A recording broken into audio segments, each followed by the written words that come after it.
ফজরের নামাজ না পড়ে আপনার ছেলে ঘুমায়, আপনি মেনে নিলেন কিভাবে?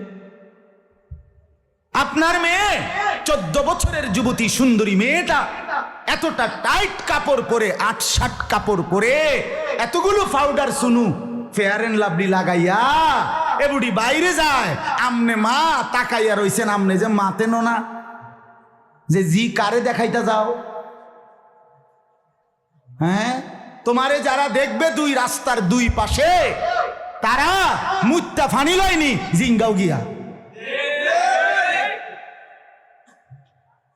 ফেসাব করে ফানি লয়নি। রাক্ষসের মতো যারা হা করে তাকিয়ে দেখে রাস্তার বেপর্দা বোনকে, ওই অপদার্থ, ওই অসভ্য, তাকে দেখার জন্য আপনি আপনার সামনে দিয়ে আপনার মেয়ে বেপর্দা বেহায়া বের হলো, আপনি মা না? আপনি বাবা না? আপনি আপনার সন্তান চিনেন না? আস্তাগফিরুল্লাহ।